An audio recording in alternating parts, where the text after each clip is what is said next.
मेरे प्यारे परिवारजनों, काशी में आज एक इंटरनेशनल क्रिकेट स्टेडियम की आधारशिला रखी गई है। ये स्टेडियम न सिर्फ वाराणसी बल्कि पूर्वांचल के युवाओं के लिए एक वरदान जैसा होगा। ये स्टेडियम जब बनकर तैयार हो जाएगा तो इसमें एक साथ 30,000 से ज्यादा लोग बैठकर के मैच देख पाएंगे। और मैं जानता हूं, जब से इस स्टेडियम की तस्वीरें बाहर आई हैं, हर काशीवासी गदगद हो गया है। महादेव की नगरी में ये स्टेडियम, उसकी डिजाइन स्वयं महादेव को ही समर्पित है। इसमें क्रिकेट के एक से बढ़कर एक मैच होंगे। इसमें आसपास के युवा खिलाड़ियों को अंतर्राष्ट्रीय स्तर के स्टेडियम में ट्रेनिंग का मौका मिलेगा और इसका बहुत बड़ा लाभ मेरी काशी को होगा। मेरे परिवारजनों, आज क्रिकेट के जरिए दुनिया भारत से जुड़ रही है। दुनिया के नए नए देश क्रिकेट खेलने के लिए आगे आ रहे हैं। जाहिर है, आने वाले दिनों में क्रिकेट मैचों की संख्या भी बढ़ने जा रही है और जब क्रिकेट मैच बढ़ेंगे तो नए नए स्टेडियम भी जरूरत पड़ने वाली है। बनारस का ये इंटरनेशनल क्रिकेट स्टेडियम इस डिमांड को पूरा करेगा। पूरे पूर्वांचल का चमकता हुआ ये सितारा बनने वाला है। यूपी का ये पहला स्टेडियम होगा जिसके निर्माण में बीसीसीआई का भी बहुत सहयोग होगा। मैं बीसीसीआई के पदाधिकारियों का, काशी का एमपी होने के नाते, यहां का सांसद होने के नाते मैं आप सबका हृदय से आभार व्यक्त करता हूं।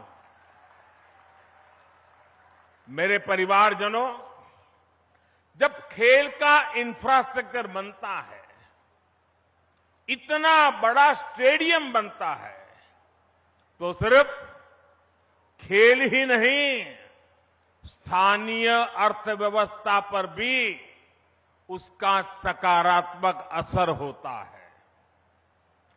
जब स्पोर्ट्स के ऐसे बड़े सेंटर बनेंगे तो उसमें बड़े स्पोर्ट्स आयोजन होंगे। जब बड़े आयोजन होंगे तो बड़ी तादाद में दर्शक और खिलाड़ी आएंगे। इससे होटल वालों को फायदा होता है, छोटी बड़ी खाने पीने की दुकान को फायदा होता है, रिक्शा, ऑटो रिक्शा, टैक्सी, इनको भी फायदा होता है। हमारे नाव चलाने वालों को तो दो दो हाथ में लड्डू हो जाता है। इतने बड़े स्टेडियम की वजह से स्पोर्ट्स कोचिंग के नए सेंटर खुलते हैं। स्पोर्ट्स मैनेजमेंट सिखाने के लिए नए अवसर बनते हैं। हमारे बनारस के युवा नए खेल स्टार्टअप के बारे में सोच सकते हैं। फिजियोथेरेपी समेत स्पोर्ट्स से जुड़ी बहुत सी पढ़ाई और कोर्सेज शुरू होंगे और एक बहुत बड़ी स्पोर्ट्स इंडस्ट्री भी वाराणसी में आएगी। मेरे प्यारे परिवारजनों, एक समय था जब माता पिता बच्चों को इस बात के लिए डांटते थे कि हमेशा खेलते ही रहोगे क्या? कुछ पढ़ाई वढ़ाई करोगे कि नहीं? यही हुड़दंग करते रहोगे क्या? यही सुनना पड़ता था। अब समाज की सोच बदली है। बच्चे तो पहले से ही सीरियस थे ही, अब माता पिता भी स्पोर्ट्स को लेकर के गंभीर हुए हैं। अब देश का मिजाज ऐसा बना है कि जो खेलेगा वही खिलेगा। साथियों, पिछले 1-2 महीने पहले मैं मध्य प्रदेश का एक आदिवासी इलाका शहडोल के आदिवासी गांव में गया था। वहां मुझे कुछ नौजवानों से मिलने का अवसर मिला और मैं सचमुच में वहां का दृश्य और उनकी बातें सुनकर के इतना प्रभावित हुआ। उन युवकों ने मुझे कहा कि ये तो हमारा मिनी ब्राजील है। मैंने कहा भाई तुम मिनी ब्राजील कैसे बन गए हो? बोले हमारे यहां हर घर में फुटबॉल का खिलाड़ी है। और कुछ लोगों ने मुझे कहा कि मेरे परिवार में 3-3 पीढ़ी नेशनल फुटबॉल प्लेयर रही है। एक प्लेयर रिटायर्ड होने के बाद उसने वहां अपना जान लगा दी और आज हर पीढ़ी का व्यक्ति आपको वहां फुटबॉल खेलता नजर आएगा। और वो कहते हैं कि हमारा जब एनुअल फंक्शन होता है तो कोई घर में आपको नहीं मिलेगा। इस पूरे इलाके के सैकड़ों गांव और लाखों की तादाद में लोग 2-2, 4-4 दिन मैदान में डटे रहते हैं। ये कल्चर उसे सुनकर के, देख करके देश के उज्जवल भविष्य का विश्वास मेरा बढ़ जाता है। और काशी का सांसद होने के नाते मैं यहां आए बदलावों का भी साक्षी बना। सांसद खेल प्रतियोगिता के दौरान जो उत्साह यहां रहता है उसकी जानकारी मुझे लगातार पहुंचती रहती है। काशी के युवा स्पोर्ट्स की दुनिया में अपना नाम कमाए, मेरी यही कामना है। इसलिए हमारा प्रयास वाराणसी के युवाओं को उच्च स्तरीय खेल सुविधाएं देने का है। इसी सोच के साथ इस नए स्टेडियम के साथ ही सीगरा स्टेडियम पर भी करीब 400 करोड़ रुपए खर्च किए जा रहे हैं। सीगरा स्टेडियम में 50 से अधिक खेलों के लिए जरूरी सुविधाएं विकसित की जा रही है। और इसकी एक और खास बात है, ये देश का पहला बहुस्तरीय स्पोर्ट्स कॉम्प्लेक्स होगा जो दिव्यांगजनों को ध्यान में रखकर बनाया जा रहा है। इसे भी बहुत जल्द ही काशी वासियों को समर्पित किया जाएगा। बड़ालालपुर, उसमें बना सिंथेटिक ट्रैक हो, सिंथेटिक बास्केटबॉल कोर्ट हो, अलग अलग अखाड़ों को प्रोत्साहन देना हो, हम नया निर्माण तो कर ही रहे हैं पर शहर की पुरानी व्यवस्थाओं को भी सुधार रहे हैं। मेरे परिवारजनों, खेलों में आज भारत को जो सफलता मिल रही है वो देश की सोच में आए बदलाव का परिणाम है। हमने स्पोर्ट्स को युवाओं की फिटनेस और युवाओं के रोजगार और उनकी कैरियर से जोड़ा है। 9 वर्ष पहले की तुलना में इस वर्ष केंद्रीय खेल बजट 3 गुना बढ़ाया गया है। खेलो इंडिया प्रोग्राम के बजट में तो पिछले वर्ष की तुलना में लगभग 70% वृद्धि की गई है। सरकार आज स्कूल से लेकर ओलंपिक पोडियम तक हमारे खिलाड़ियों के साथ टीम मेंबर बनकर साथ चलती है। खेलो इंडिया के तहत देश भर में स्कूल से यूनिवर्सिटी तक की खेल प्रतियोगिताएं हुई है। इनमें बड़ी संख्या में हमारी बेटियों ने भी हिस्सा लिया है। सरकार कदम कदम पर खिलाड़ियों की हर संभव मदद कर रही है। ओलंपिक पोडियम स्कीम भी ऐसा ही एक प्रयास है। इसके तहत देश के शीर्ष खिलाड़ियों को सरकार पूरे साल में खाने पीने फिटनेस से लेकर ट्रेनिंग तक लाखों रुपए की मदद देती है। इसका परिणाम हम आज हर अंतर्राष्ट्रीय कंपटीशन में देख रहे हैं। अभी कुछ समय पहले ही वर्ल्ड यूनिवर्सिटी गेम्स में भारत ने इतिहास रचा है। इन गेम्स के इतिहास में कुल मिलाकर भारत ने जितने मेडल जीते थे पिछले कई दशकों में, उससे ज्यादा मेडल सिर्फ इस बार इस साल जीत करके हमारे बच्चे ले आए हैं। वैसे आज से एशियन गेम्स भी शुरू हो रहे हैं। एशियन गेम्स में हिस्सा लेने गए सभी भारतीय खिलाड़ियों को मैं अपनी शुभकामनाएं देता हूं। साथियों, भारत के गांव गांव में कोने कोने में खेल प्रतिभाएं मौजूद है। खेलों के महारथी मौजूद है। जरूरी है इन्हें तलाशना और इन्हें तराशना। आज छोटे से छोटे गांवों से निकले युवा पूरे देश की शान बने हुए हैं। ये उदाहरण बताते हैं कि हमारे छोटे शहरों के खिलाड़ियों में कितना टैलेंट है, कितनी प्रतिभा है।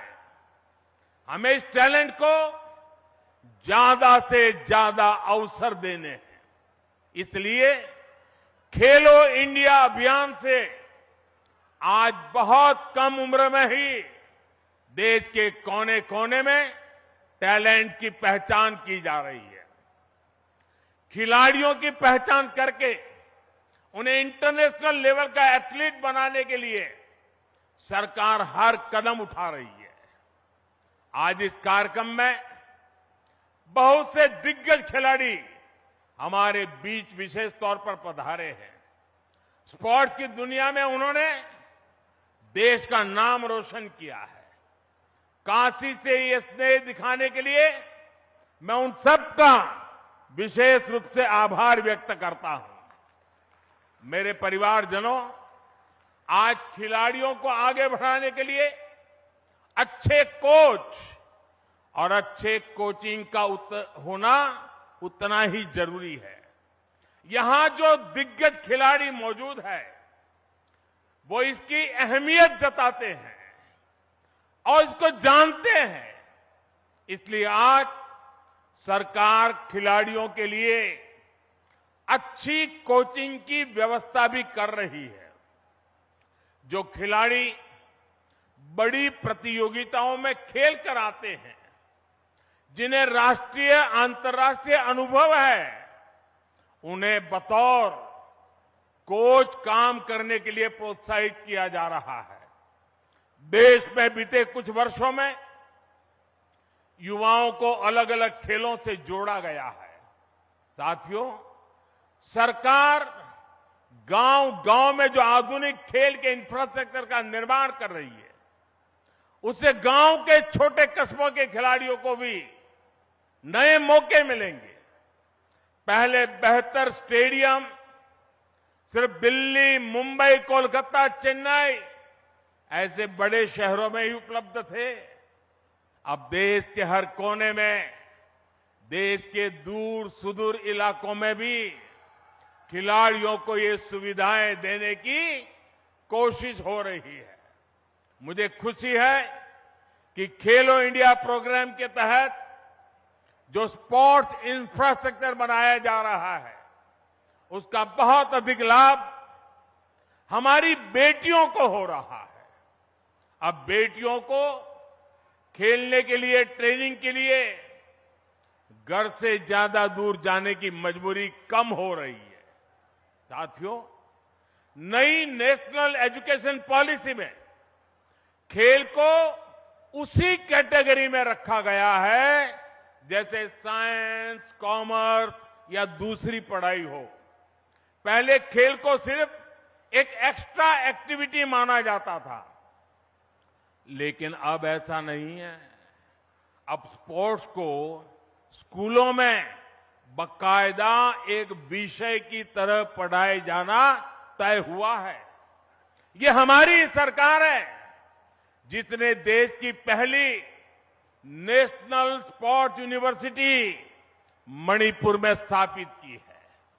यूपी में भी स्पोर्ट फैसिलिटी पर हजारों करोड़ रुपए खर्च किए जा रहे हैं। गोरखपुर के स्पोर्ट्स कॉलेज के विस्तार से लेकर मेरठ में मेजर ध्यानचंद खेल यूनिवर्सिटी बनाने तक हमारे खिलाड़ियों के लिए नए स्पोर्ट्स सेंटर बनाए जा रहे हैं। साथियों, देश के विकास के लिए खेल सुविधाओं का विस्तार बहुत आवश्यक है। ये न सिर्फ खेलों के लिए बल्कि देश की साख के लिहाज से भी महत्वपूर्ण है। हम में से कई लोग दुनिया के कई शहरों को सिर्फ इसलिए जानते हैं क्योंकि वहां पर बड़े अंतर्राष्ट्रीय खेलों का आयोजन हुआ।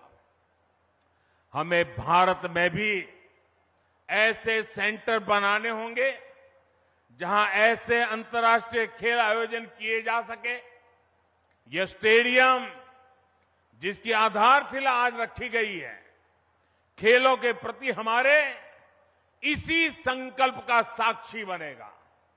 ये स्टेडियम बस ईंट और कंक्रीट से बना हुआ एक मैदान नहीं होगा, बल्कि ये भविष्य के भारत का एक भव्य प्रतीक बनेगा। मैं खुद को भाग्यशाली मानता हूं कि हर विकास कार्य के लिए मेरी काशी अपना आशीर्वाद लिए मेरे साथ खड़ी रहती है। आप लोगों के बिना काशी में कोई भी कार्य सिद्ध नहीं हो सकता है। आपके आशीर्वाद से हम काशी के कायाकल्प के लिए इसी तरह विकास के नए अध्याय लिखते रहेंगे। एक बार फिर काशी के लोगों को, पूरे पूर्वांचल को क्रिकेट स्टेडियम के शिलान्यास की मैं बहुत बहुत बधाई देता हूं। हर हर महादेव। धन्यवाद।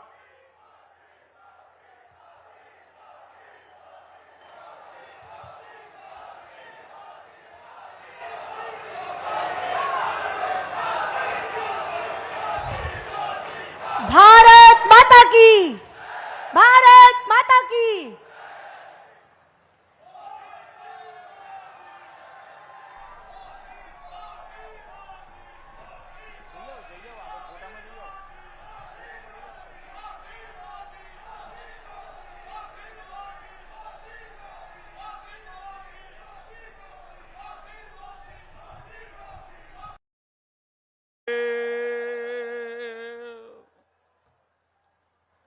उत्तर प्रदेश के मुख्यमंत्री श्रीमान योगी आदित्यनाथ जी,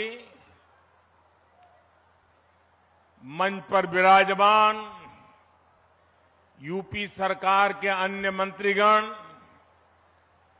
जनप्रतिनिधिगण,